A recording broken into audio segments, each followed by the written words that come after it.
I recently heard a story of a young lady who was struggling to have quiet times. While meeting with her mentor gave her a journal and instructed her to write in it every single day the things that she was learning from her quiet times. And if she missed a day, she was to write, "I'm sorry, Jesus, I didn't make time for you today." The first day that she missed, she could not bring herself to write it down. And since that day, she has not missed a single day of spending time with her Savior. Oswald Chambers states, "The main thing about Christianity is not the works we do, but the relationship that we maintain, and the atmosphere produced by that relationship. That is all God really asks us to look after." You might think that sporadic time with Jesus is okay, but in reality, we need to spend daily time with Him in order to remain spiritually healthy. Today, I'd like to give you information on how quiet times are essential to your spiritual health, on how the more time you spend with Jesus, the more time you want to spend with Him, and how it is a positive habit that will take time to develop.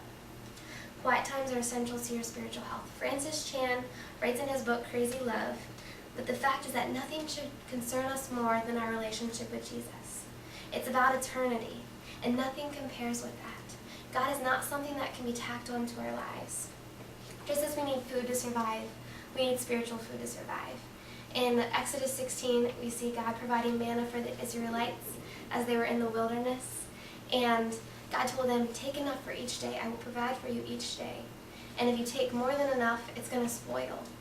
And some of them would take enough thinking, "I'll just last myself through the whole week." And sometimes when we spend time with Jesus, we think it's the same way. We can just spend a vast amount of time with Him in one day, and it'll last us the rest of the week.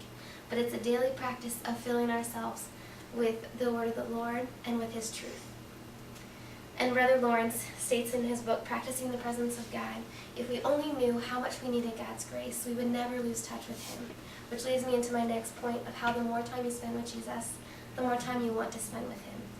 Christ gave His life for us out of love for us, as we see in 1 John 4:10. And the more time we spend discovering that concept, the more in love with Him we will fall, and the more time we'll want to spend with Him. Just as you don't fall in love with someone the first time you meet them, you have to get to know them. You spend time with them, you talk with them, you listen to them, you get to know who they are as a person. And it's that same way with Jesus. As we develop that relationship with Him, we must spend time talking and listening to Him to get to know who He is. And out of that, our love for Him will grow.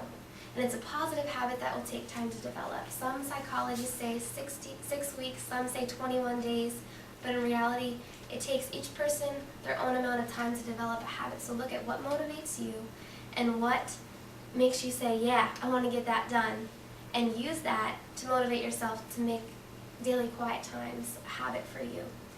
And 1 Corinthians 9:25 and 27 state, "All athletes are disciplined in their training. They do it to win a prize that will fade away, but we do it for an eternal prize. I discipline my body like an athlete, training it to do as it should." And John Burke in Soul Revolution sums this up by saying, "Just as musicians and athletes excel in their fields, we can only form deep spiritual character with intentional practices like quiet times. So we must make these a daily part of our lives, and we must train ourselves to be able to do them." There are a few ways you can have a quiet time, and here's a few tips for making them a more practical part of your life. Pick a consistent time of the day that you'll always have a quiet time, right before bed, right after you wake up in the morning, just a consistent time. And start out with small amounts. Don't start out in vast amounts or you'll overwhelm yourself. Start out small and increase. And then use a journal to write down your thoughts and things that you're learning. And then have accountability. Find someone that's going to keep you accountable. So make time for Jesus. Start with a consistent time of the day and start out in small amounts. Have a journal that you write in and use accountability.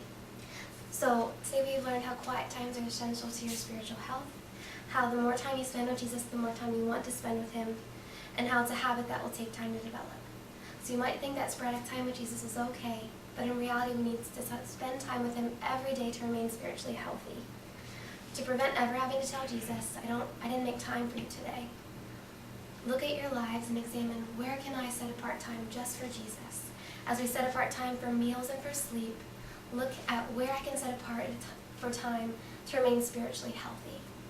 So don't let anything hold you back, don't let anything stop you, and start making time for Jesus.